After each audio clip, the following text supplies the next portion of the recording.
The Trump Republican regime keeps warning Americans about socialism, but Trump is making America socialist. So, one of the hallmarks that separates free market capitalism, all things American, from socialism is private enterprise. Socialist and communist countries have state owned enterprises, SOEs. America has almost no state owned enterprises. The only exceptions are things like the Postal Service, the Export Import Bank, and some municipal utilities. But private owned companies becoming state owned enterprises, that is the purview of Russia, China, Cuba, and other socialist countries, until Trump, who has for the first time in U.S. history created American socialist state owned enterprises from private corporations.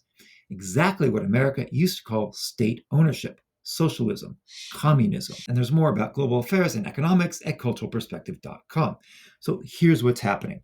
The Trump Republican government has taken a 10% stake with rights to buy more in Intel, one of America's biggest tech companies. It is now one of Intel's largest shareholders. This makes Intel a partially state-owned enterprise. And there's MP Materials, which is a rare earth mineral company.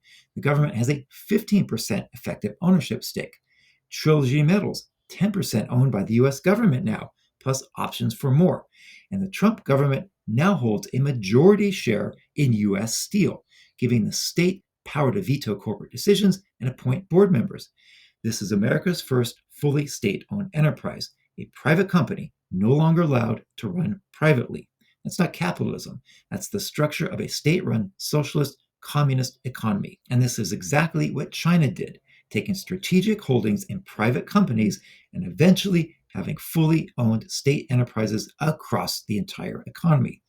This does work in China because China has an entirely different and functional government. I'm not sure, though, Americans are ready to live in a socialist or communist system, but they will find out. If you're American, do you think Trump is on the right track, shaping America into a socialist state? Let us know in the comments.